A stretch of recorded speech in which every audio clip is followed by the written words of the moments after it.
Well, I know it's gonna I know it's gonna happen at some point that I'm gonna move into this full time, but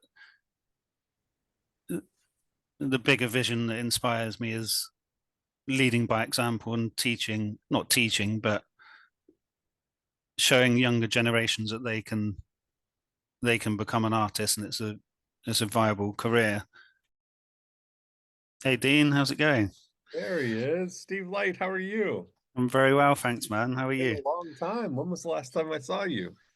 Saw you in person in 2013. I was just thinking about that. It was Oh, when you came over to Tower Bridge. I don't know that's if you right. remember that. Yes, of Um, course I yeah, do. Yeah. Wow, that's a long time. Well, yeah, welcome to More Cheese, Less Whiskers. I'm glad we can connect and catch up, and I want to hear everything you're up to. yeah. Thank you. It's a real honor to be here. Honestly, I've been listening to your podcast for years, and now being on one, that's pretty cool. So thanks. Oh, awesome. Well, why don't let's start with the Steve Light story here. I Yeah, think because you're doing some pretty cool things. So I'd love to maybe start there and then we can jump off to whatever you'd like to focus on. yeah, sure. Where do you want me to start from? Well, let's see. So you were born and then we're here today. And what happened in between? Yeah, I was wondering whether to go that far back, but yeah, so yeah, let's start from like, Well, first of all, uh, let's address your accent. So you're yeah, from Alabama. yeah. Is that what?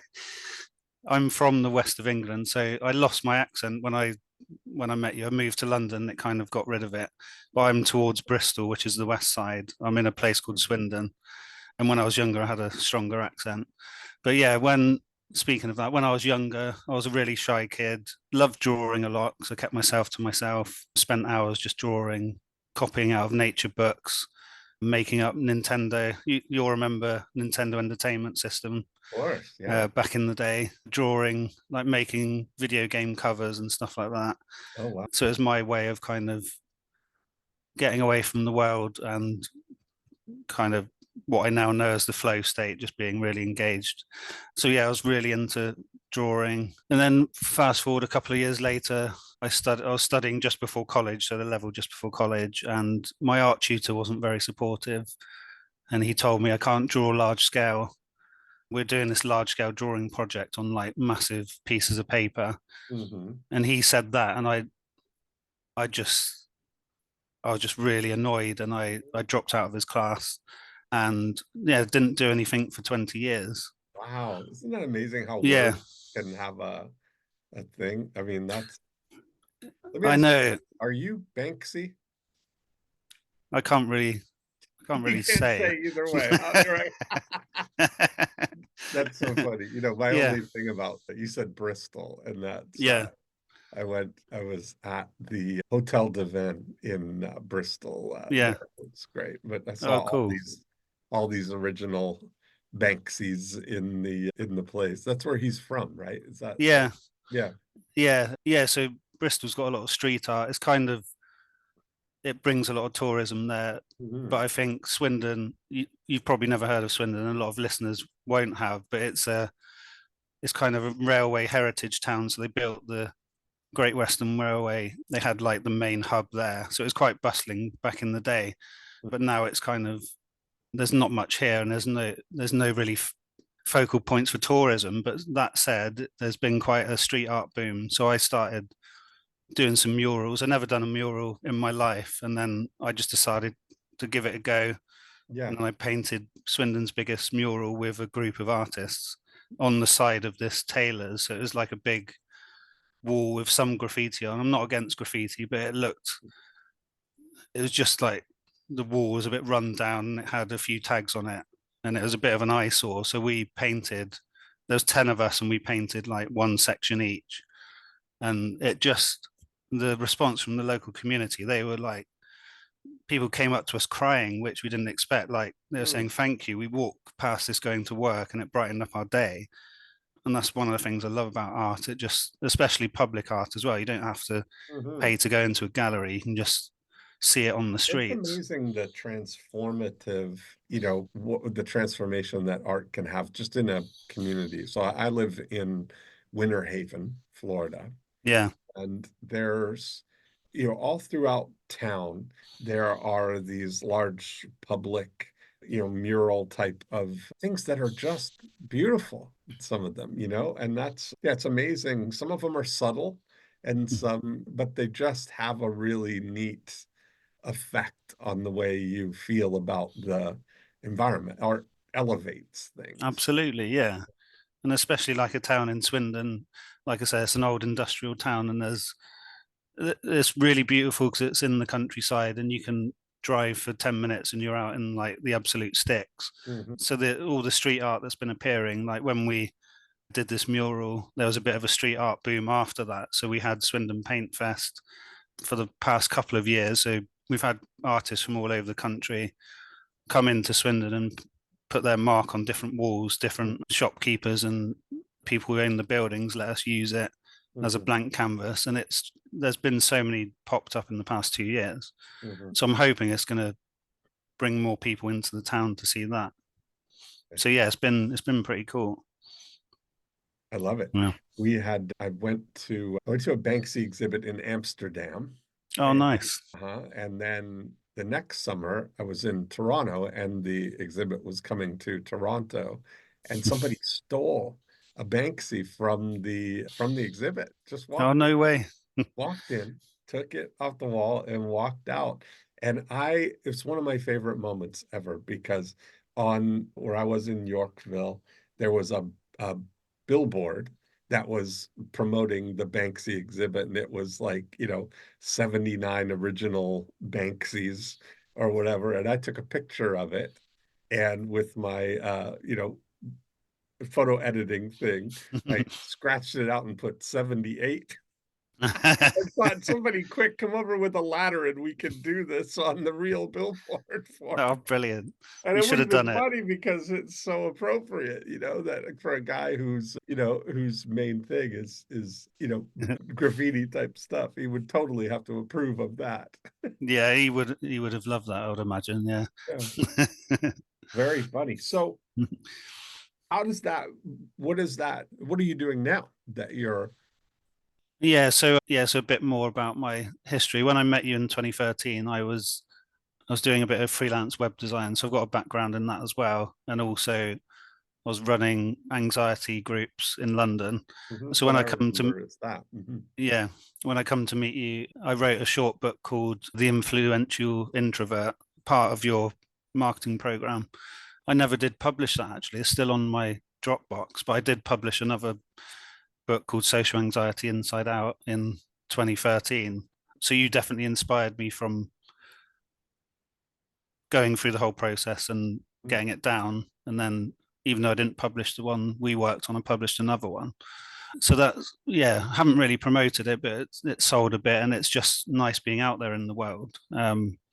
So yeah, I was running these groups. I set up different like public speaking fear groups and stuff all over London. Mm. And then it's still running now on meetup.com. It's the biggest one. I think it might be the biggest one in the world. I'll have to check, but it's definitely the biggest one in the UK. There was about 15,000 people on the meetup group or something. Wow. So I handed that over to some people, and then I moved out of London back to Swindon from this area. So then I started, as I said before, I didn't draw for 20 years. So I picked it up in 2019. And the catalyst for that was I was reading a blog post by Thomas J. Bevan, and it said, he just gave 3 questions. It was, what did you like doing as a child? What did you spend most of your time doing as a child? And the third one was, what did people say you were good at as a child? And but all of mine were video games and drawing. Yeah. And I thought, I don't really want to pursue a career in video games. I don't play games anymore, but I was big into it back in the day, and I thought I'll just get back into drawing again. So I started drawing. It was really hard getting back into it because you've got your own inner critic judging what you're doing as you're doing it, and you're like, this is rubbish. But I started off by drawing my dog, and this series of like 8 little drawings. When I look back at them now, 5 years later, they're like, I really like them. And Mm-hmm. that's the thing about art, really. You, as an artist, you create lots of different work, and you might not like it, but your mind can easily be changed over time. You might not like it when you're creating it, you might like it when you create it. Mm-hmm. And that's the same for people viewing your art. So there's no point dwelling too much on what other people think of it, because their Mm-hmm. mind might change over time anyway. Okay. So yeah, I got back into that, and then I 2 years after that, we had all lockdown and stuff. So I was fortunate that I could work at home in my day job. Did a load of painting, experimenting, and then in 2011, I got my own art studio. So in the town centre here, there was like an old post office, and a group of artists took it over because it was owned by the council, and they just gave Oh. it to us to use. Just pay them a minimal fee just to use it.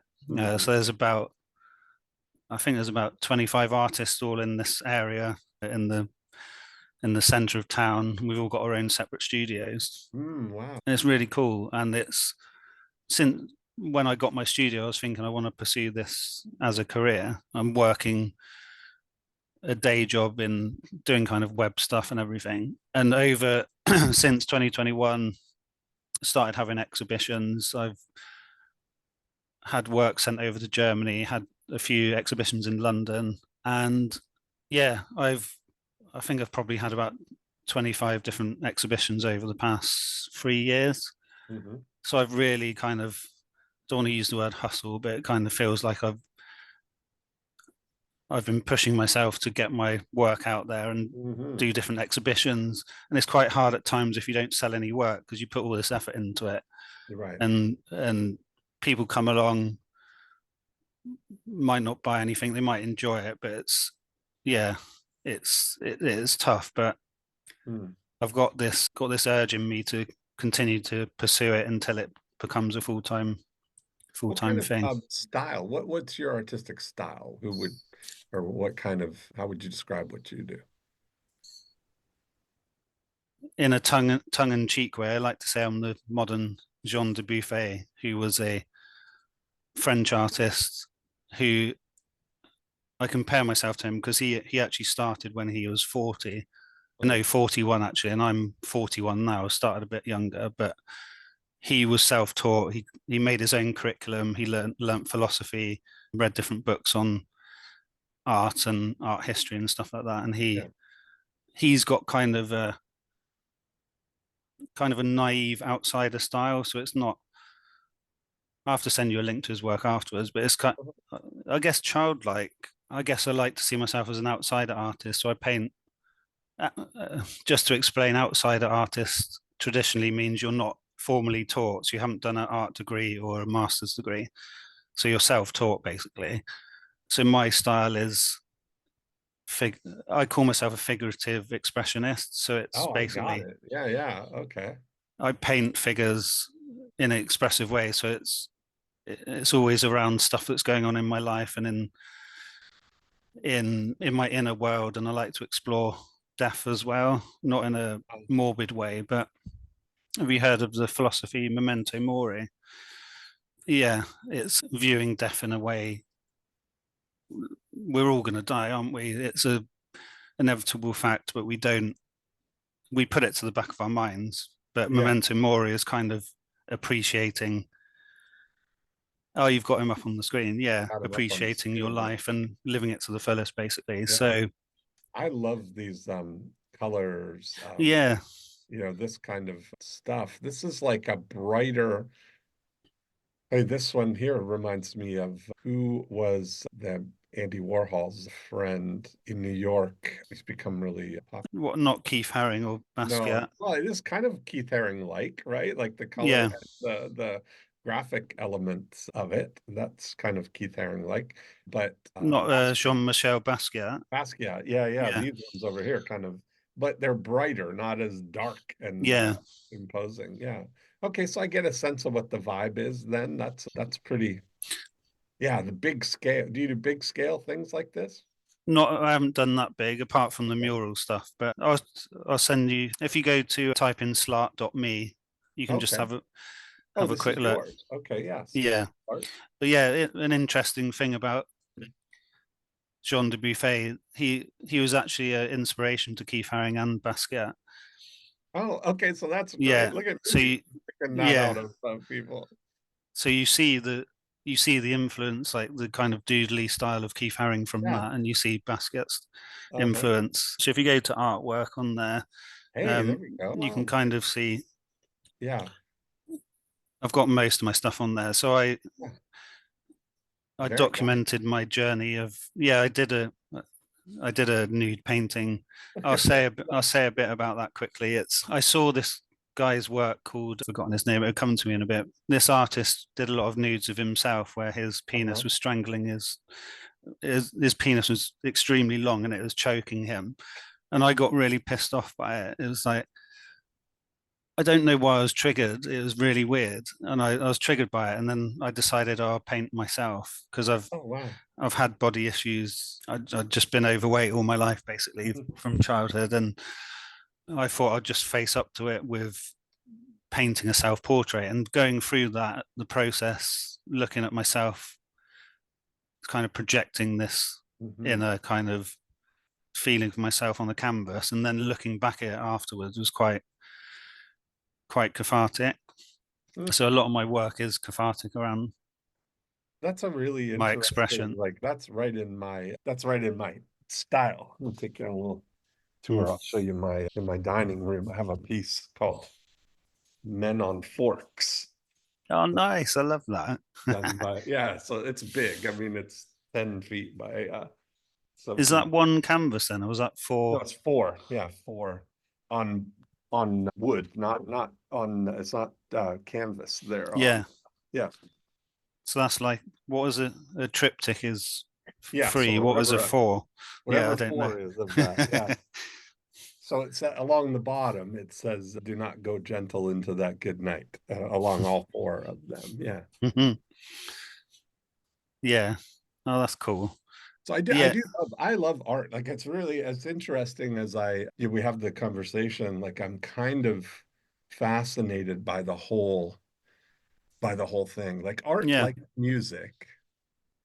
The thing about it is that art is not like from a marketing standpoint, art is not sold or it's discovered, and Mm. it either vibes with you, it speaks to your soul, or it doesn't. Yeah. It's either like it, you can't be there's no intellectual thing of being convinced that this is good art. You either it's like music, it either resonates with your soul or it doesn't, right? Yeah. That's so that's an advantage, is that part of the thing is having your art be exposed to Yeah. people.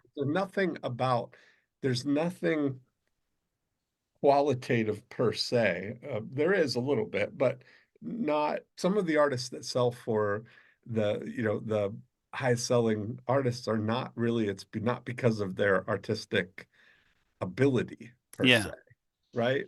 Yeah. Of course. Yeah. It's the whole packaging and the environment and the the whole thing that goes into it. Like I think you think about the top, you think about Damien Hirst as an Mm. example of, the dots as Yeah. the things. I saw a great thing that was a meme. It was a comparison of it was, young Damien Hirst at 9 years old, and it was all these like sort of unround, dots on a page that he'd Yeah. made himself. And then it was Damien at today, and it was the same thing except the perfect circles, and it was Yeah. Damien with help Yeah. because he doesn't even paint the circles anymore, It's so Yeah. He gets assistants to do it, and yeah. people might frown upon that, but the more I've got into art, I understand that a lot of it is the concept behind it. It's It's the art, right? They're yeah, separating the art and the craft. yeah, And you look at many famous artists like that, Jeff Koons, you look at Shahuli, the glass artist. yeah. I love him. Yeah, He doesn't do it because he Yeah, can't, because of his eye, right? yeah, So yeah, famous, one of probably the world-renowned art or glass artist, and doesn't he just executive produces it basically. It's his art, his vision, yeah, his idea. It's kind of like the difference between being an author and a writer. It's the same yeah, as being an artist or a craftsman, you know? yeah. Yeah, it's almost like Chihuly is like a film director. He's directing the crew and they're Hmm. building like the piece and he's making sure it fits his vision. Hmm. Yeah, because he does some huge pieces and he couldn't just do that on his own. Yeah, he did the at Bellagio, did the whole Yeah. entry thing. Yeah. So what's your vision that for this? Where's this going for you?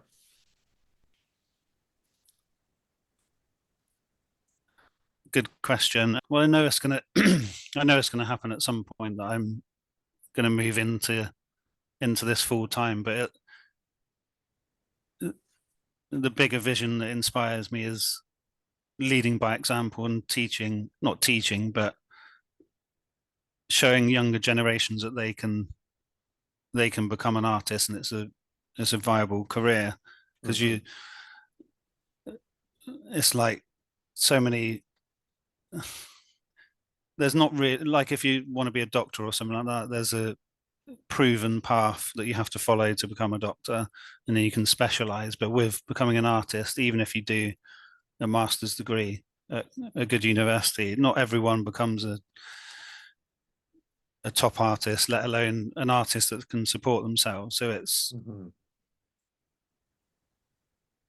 the whole becoming an artist is an art in itself. I like to say it's not Hmm. there's not a science to becoming an artist Hmm. or to marketing yourself, like you were saying before. So I want to even further along. I want to set up a foundation called the Slart Foundation and leave a legacy to support children with funding and young adults because it's hard to get out there really. It's Hmm.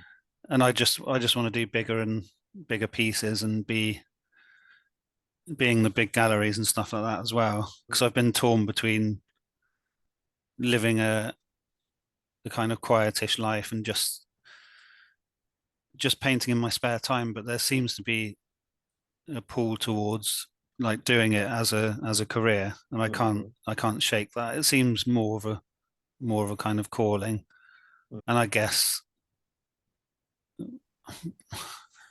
because you're a marketing genius, I don't know. I think I need some kind of simple guidance that I can follow. It just seems like it's a bit of a minefield on where to start. I'm still doing loads on getting myself out there and doing exhibitions and stuff, but Uh-huh. I Well, don't know. it's really, yeah, it's an interesting thing. There's so many, like being in your world here, of what you're trying to do. I was just looking, I have an original from this guy, Tiggy Ticehurst in he's a New York artist, Hmm. and he's got a similar style in that's why I was kind of drawn to your things. I was looking to see Yeah. if there was an image online of the one that I have. The one I have is a Guggenheim one, but you can see the Oh, style, that's cool. yeah, Yeah. that he has. Like that's kind of it. The one I have is about the Guggenheim, but Yeah. it's constantly under construction. You can see the Oh, color, nice. and yeah, so that's the one I have similar, but I have an original in my office of that. Yeah. That's a bit Hmm. like Jean Dubuffet as well, actually. Hmm. Yeah. So it's very, so I think that there's something really cool about that, like Mm. how do you feel philosophically about the art and commerce kind of combination there? Are you, because sometimes people they don't, the separation of church and state Yeah. thing.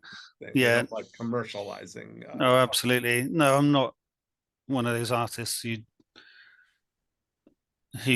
is totally against marketing and stuff. I see the power of marketing and Mhm. branding. I think I've got quite a good brand with Slat.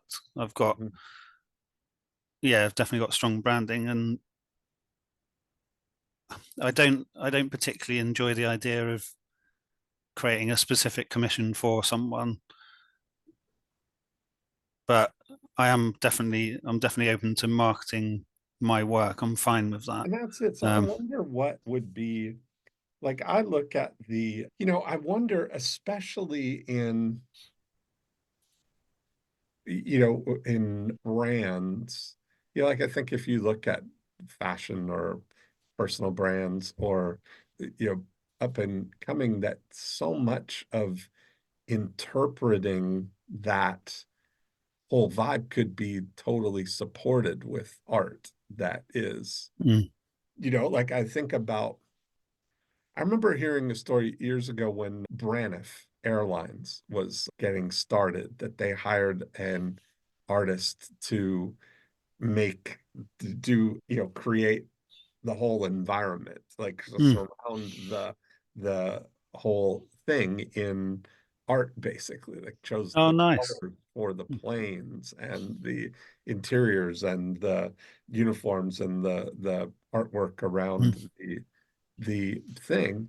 And I think that that could really like uniquely elevate something, mm.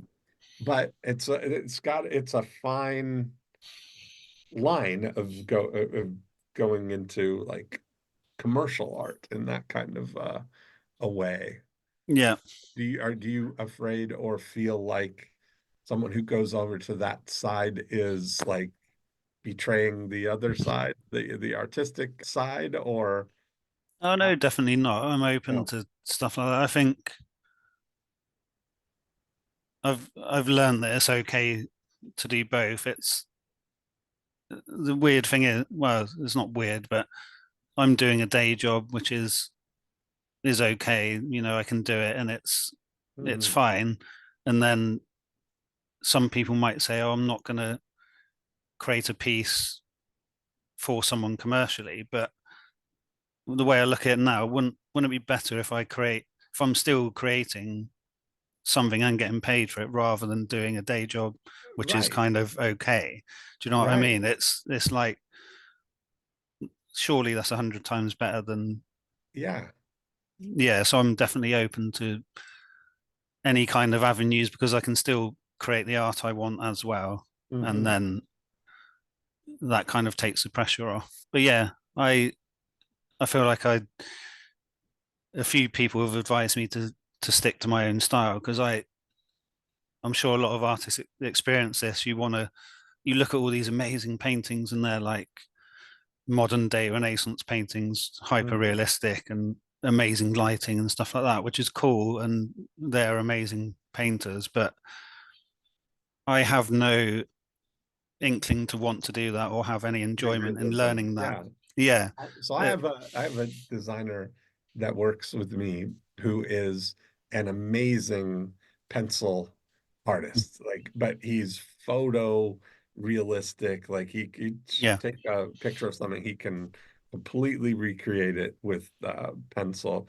But there's the way I look at it, it's like that is a different creative process than what you're doing is representative. It's Yeah. not a duplication of something. Yeah, that's right. You're creatively, you're the genesis of the idea. I wonder, you think about when I was in London, there's a restaurant called Sketch. I don't know if you know about Yeah, this. we went there. We went there after Oh, the you went with us? yeah, Okay. Oh, yeah, okay. So you were yeah, there. So yeah, yeah. that was such a thing when you were there, when we were there together, was it the one where every one of a kind, where every piece in the restaurant was an original, or was it another theme? I can't remember who the artist was then. But for everybody Yeah. listening, this is where there's a restaurant in London, and they changed the, is it every year or 8 months or something? Um, Switch it up. yeah, I can't remember. They change it semi-regularly. Different Yeah, concept. So yeah. I've been there a few times. One of the times that I was there was original, and every piece in the every cup, every glass, every fork, spoon, chair, table, everything was one of one. There was Yeah. only one of it in the things. So yeah, it was a really interesting thing. So I remember like doing things for, you know, exposure like that in a way. Like imagine if you took a regular restaurant, for instance, Mm. that and you put a slart filter over the environment, over the thing, over the whole uh, place, from Yeah. the menus, from the surroundings, from the almost like, you know, being the artistic vision of the place, what kind of an impact that could have on a restaurant as a Mm. differentiator, you know? Yeah. Sally Hogshead, good friend, she wrote a book called How to Fascinate, but she's working on a new book called Different is Better Than Better. And, you know, and this is kind of what's neat about artwork is that no matter what, it's original, it's like there's only one Steve Light. There's only Yeah. one Slart, you know, look to things that you can pick that out, you know? Yeah. Oh God, I love that idea actually. You are a genius. I wouldn't have made that link doing potentially doing that locally or something. Yeah, like this Um is where you're kind of I've been playing around. So this I've been looking at and identified what I call the VCR formula. And yeah. it's, you know, what has allowed Kylie Jenner and Mr. Beast and all these people to become billionaires. Mm. But and the formula is vision plus capabilities multiplied by reach. And so if we look at it that, you know, what any art needs is reach. You need to be seen. And the more people see, the more people resonate, you know? Yeah. And I think that when you look at the idea of creating a global, like art is international and global. It doesn't, you know what I mean? It's like international language. There's no interpretation Yeah. needed for art, which is a fantastic thing. But the reach, you know, there's no way to reach 8 billion people with your art in a way that you can narrow the focus of, you know, if I'm applying the 8 profit activators Yeah. to a model of how to, as an artist like that, part of what I would be thinking, you know, is initially it's about select a single target audience, right? And sometimes, as in art, sometimes the artificial constraint is you know, the beginning of creativity, right? Yeah. So if you think to see, like, are you back in Swindon now, you said? Or are you Yeah. still? Yeah. Yeah. Yeah. You're back in Swindon and you're, you know, that whole region kind of thing, Bristol, Swindon, you start to think you don't need to be the biggest artist in the world. And if you are going to be the biggest artist in the world, the most renowned, with the widest reach, you've got to be the biggest artist in Swindon Yeah. just by default, right? And it's much easier to have an impact in Swindon than it is to have it in all of the UK, for instance, you Yeah. know, because you're constrained by reach is often, if you don't have it, it's often constrained by the financial ability to buy it. You can buy reach, Yeah. you can buy exposure, but better thing is to find people who have reach assets that they don't know. And it could be like a restaurant, you know, like Yeah. a local restaurant. There's a Uh, guy, one of my new favorites. Are you familiar with Max Colo? No, I've never heard of him. Okay, so he's a designer, and what he's doing is he's creating these things where he'll redesign signs or things on the street and without anybody asking him kind of thing. And he puts them up on his site. So it's kind of, I'll show you one of them because it's pretty funny. So yeah, the guy's name is Max Colo. And let me share the screen and you can see what I'm talking about. It's just like anonymously he's going and doing this. Share. So there we go. City without anyone asking me to. On the community bulletin board here, I discovered Man with Van. Just a neighborhood man trying to turn his van into a side hustle. He's offering up his help with van related tasks in the neighborhood. I respect it. However, his design feels a bit too. It's kind of cold and mysterious. After all, he is a man in a van, so to help him come across as a bit more friendly and trustworthy, we're going to use playful illustration and some design that feels a bit more professional. I took inspiration from vintage label designs and made simple, bold choices that transform Man with Van into a brand that's established. Look at how much more inviting this man and his van are. I don't know who Man with Van is, but now he's got a whole brand identity. That's so clever. It's great, right? Like this Yeah, is like this is my day 2 of redesigning signs with nobody asking me to do. yeah. And And the I thought, whole, yeah. Sorry, carry on. no, but I Uh, think uh, that that level of like just doing it and getting it out there, not waiting for permission, Yeah, it's kind of an interesting thing that you wonder, you think about what's the population of Swindon, by the way? quite big. It's about 220,000. So That's a big it's, place. yeah, Yeah.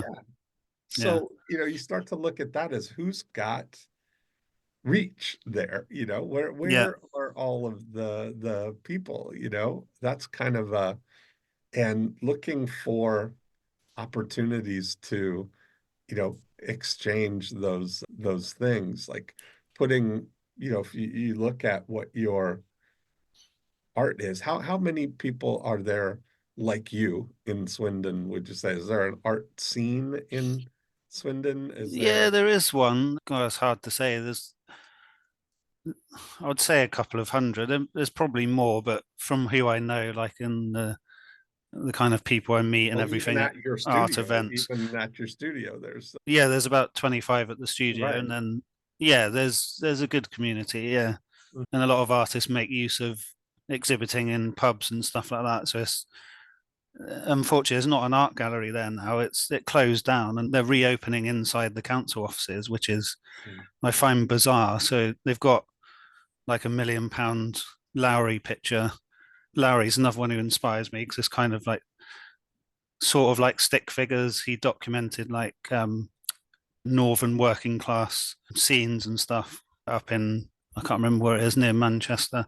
Mhm, But yeah, they've got all these great paintings and they're just using their own civic offices, which is weird. But mhm, so a lot of people being creative with street art and exhibiting in cafes and pubs and stuff like that.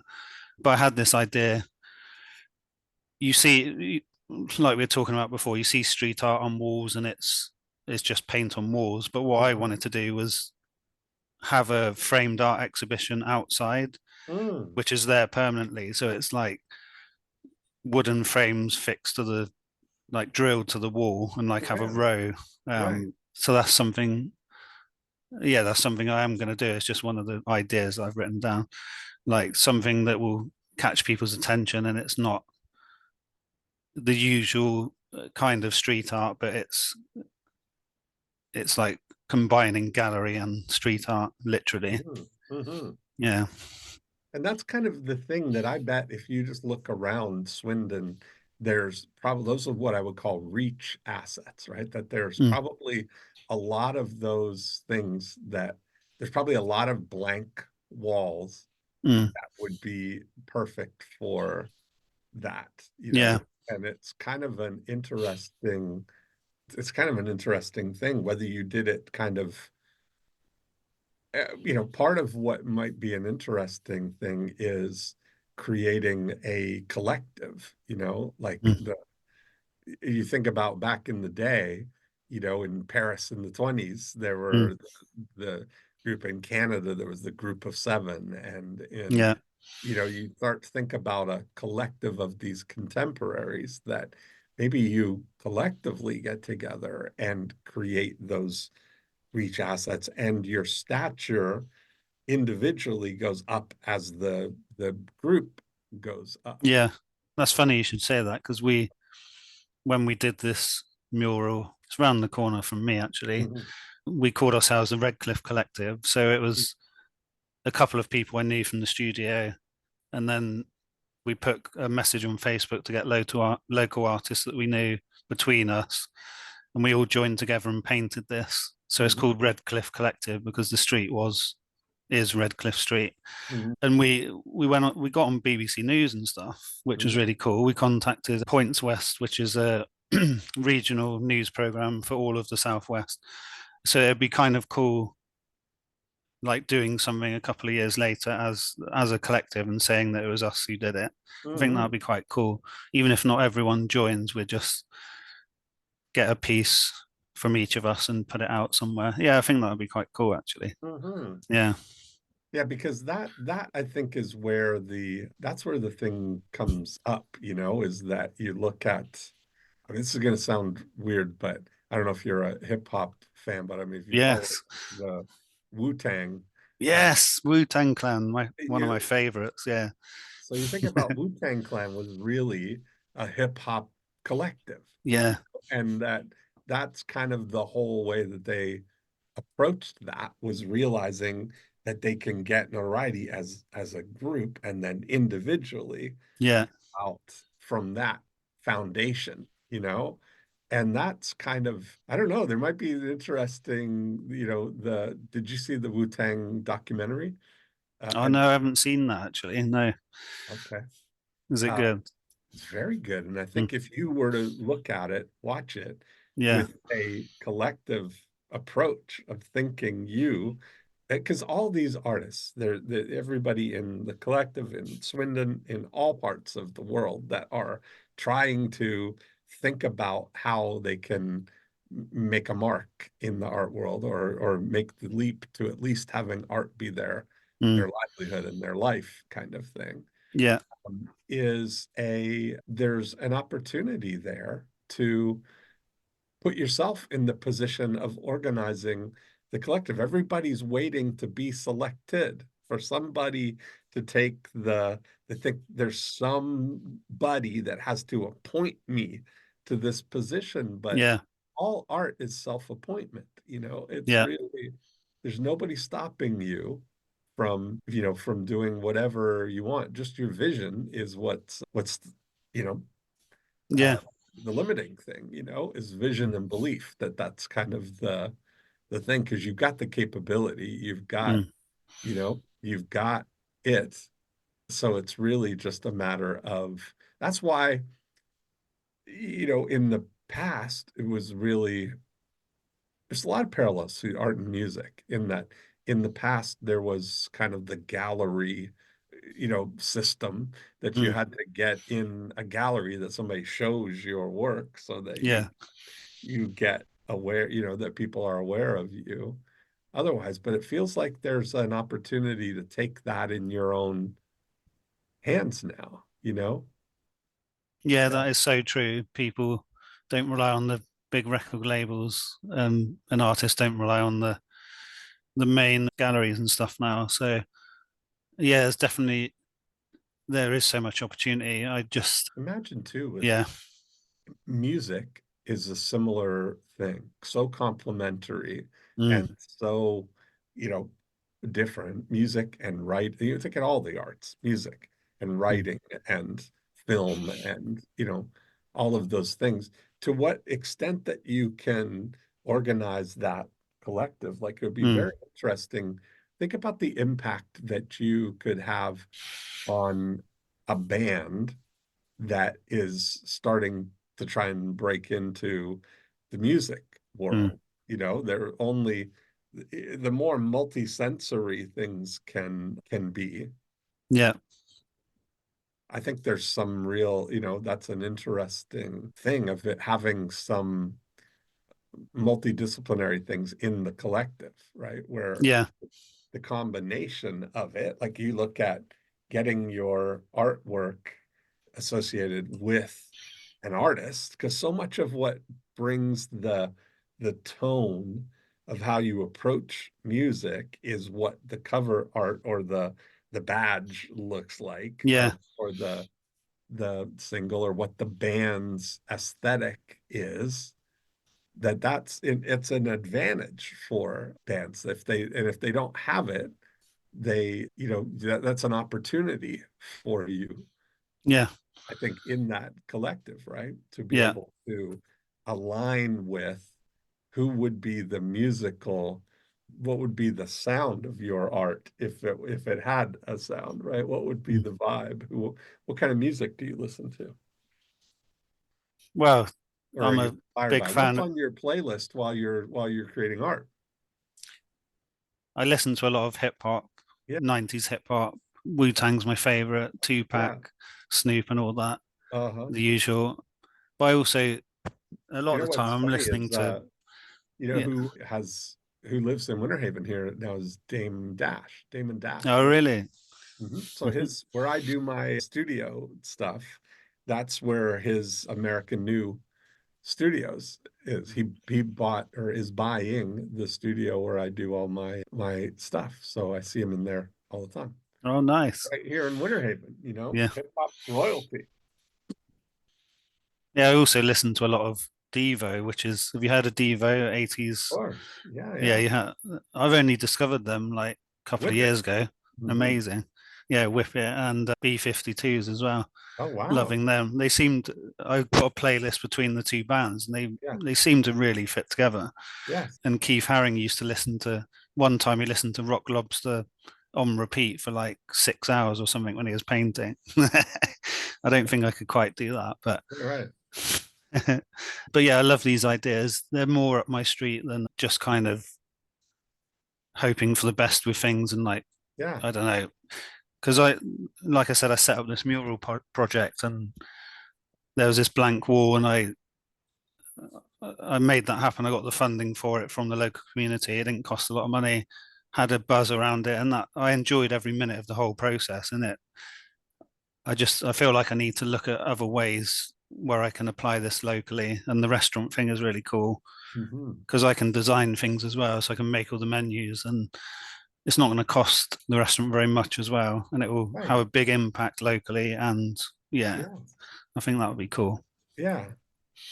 Yeah, that's what I mean. And then imagine, doing posters or things for local bands or putting together a music festival even, right? Organizing what would be the equivalent music collective that's in Swindon there, is putting some organization to things, creating a context that's bigger than the individuals. Yeah. Is Yeah, a that's neat thing.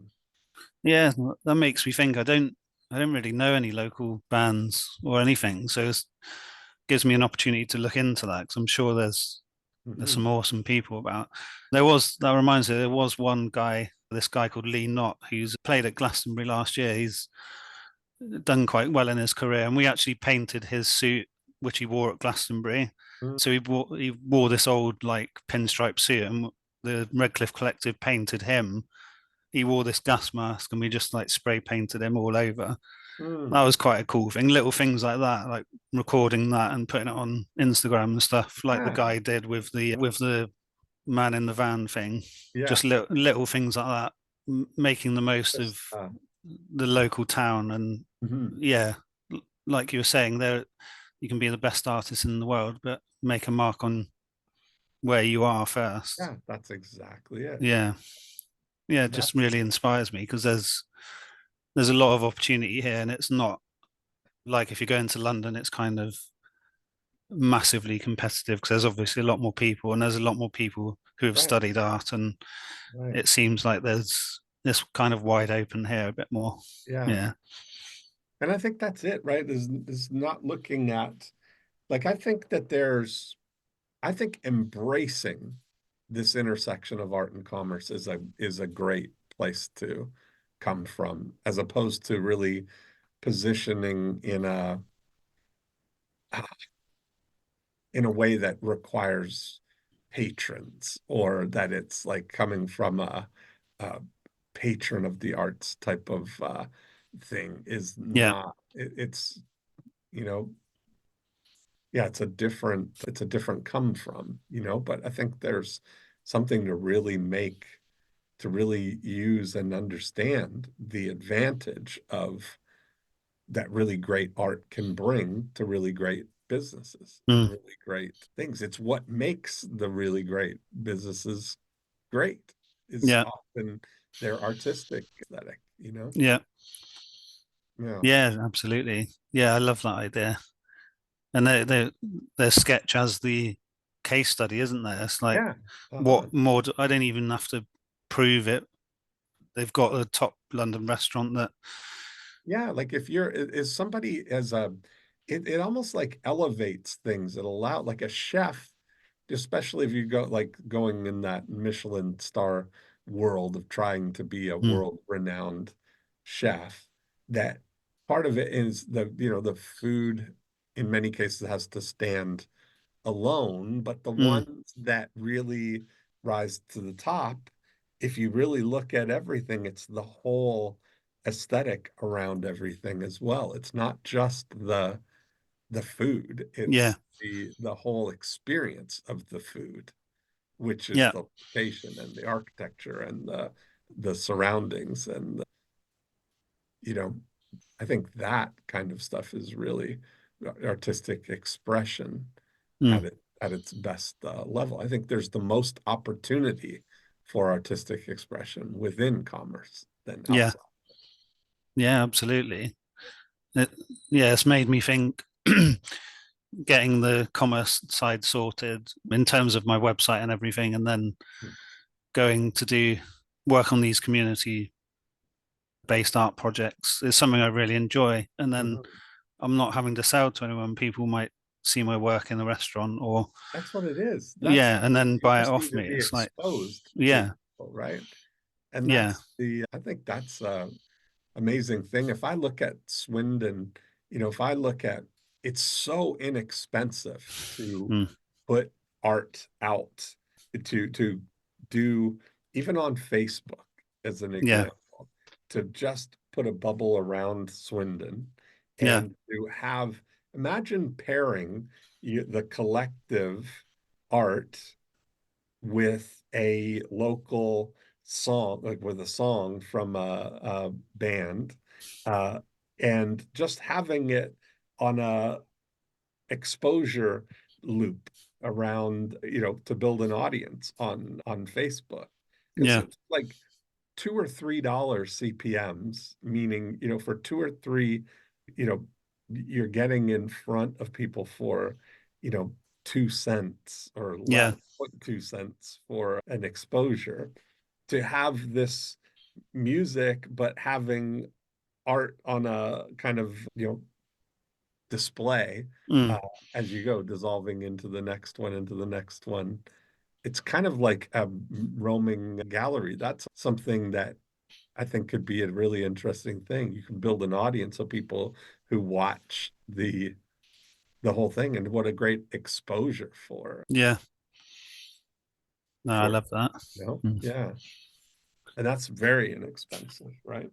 yeah, yeah. I've also thought of creating a, you know, we've been talking about, people paint on walls, people do graffiti and stuff covertly, and or do big pieces like, well, like Mhm. Banksy, obviously.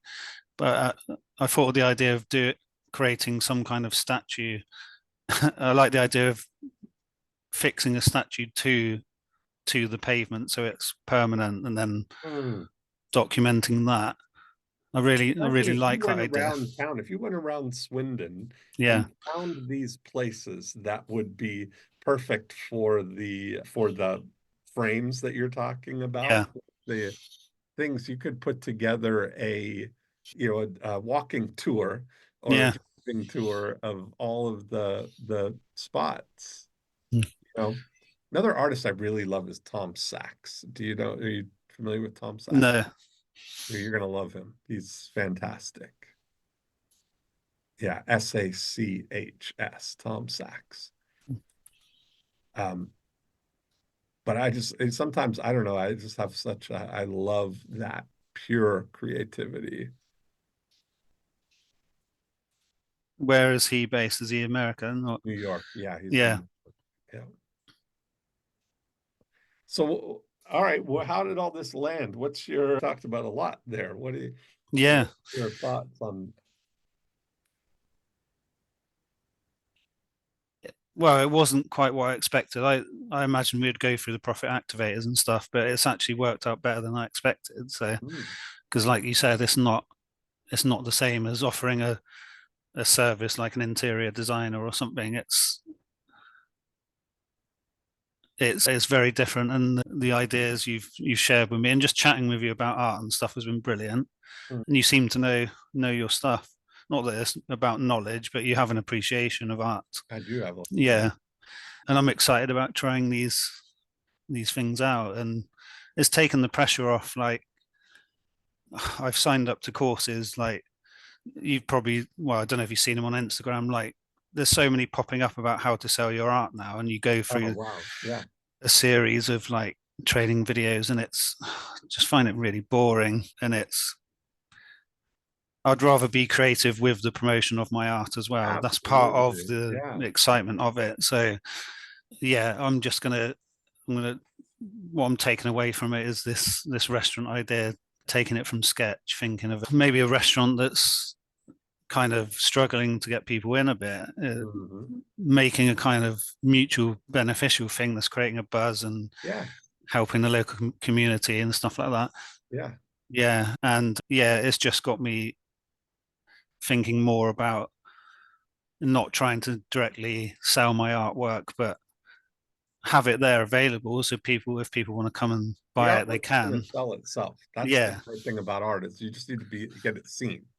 Because then people that are drawn to it will, and you've got it for sale. That's the great thing, you know. So if people who want to go and follow you, it's slart.me, slart.me. Or Steve Light. And that's the same on Instagram. It's at slart.me as well. Haven't posted much on there, but you've re-inspired me to start documenting these things I do. That guy, he posted those. The man with a van thing was really cool. I have to have a look for him. That guy, if anybody wants to follow on Instagram, is Max Colo. Yeah, that's it. And it's fun to just watch. Like I'm very attracted to the way that he approaches those things, you know, and I just think there's something, you know, fantastic and inspiring about it. So I'm excited. I mean, so next year, 2025, June, I'm going to be back in London. Oh, nice. I'd love to see you again. Yeah, that'd be great. Maybe I'll come and do the walking tour of the Swindon collective, you know? Oh, yeah. It's only an hour on the train from London. Yeah, that'd be great. Maybe go to an art gallery or something. That'd be cool. That's one of my funniest train moments ever. I got off the train in Bristol. I got in a black cab, and I asked the guy, I said, where can I get a massage, right? Like, think the spa or something like that. And he turns back to me and he goes, well, an erotic massage. I knew you were going to say that. Laughed and laughed. I was thinking like a spa, you know, like a real, that was his thought, you know, an erotic massage. Yeah, there's a lot of those about in Bristol, I think. So. I bet. That's so funny. That was his first reaction, his first thought. So funny. Did you notice their accent then? Can you, as an American, can you notice the strong accent? Yeah, absolutely. It was great. Oh, all right. Well, it's been fantastic. It was good to reconnect with you. I'd love to see that you're thriving. You know. Thank you. Yeah, I really appreciate it, man. Now. And I can't wait to see what you do with all of this. Yeah, me too. I'm raring to go. I'm gonna get my notepad out and jot a few things down and yeah, watch the space. Yeah, thank you so Yeah, much, Dean. awesome. Thanks. Thanks a lot. Okay, good to see you. Bye. You too. Bye bye.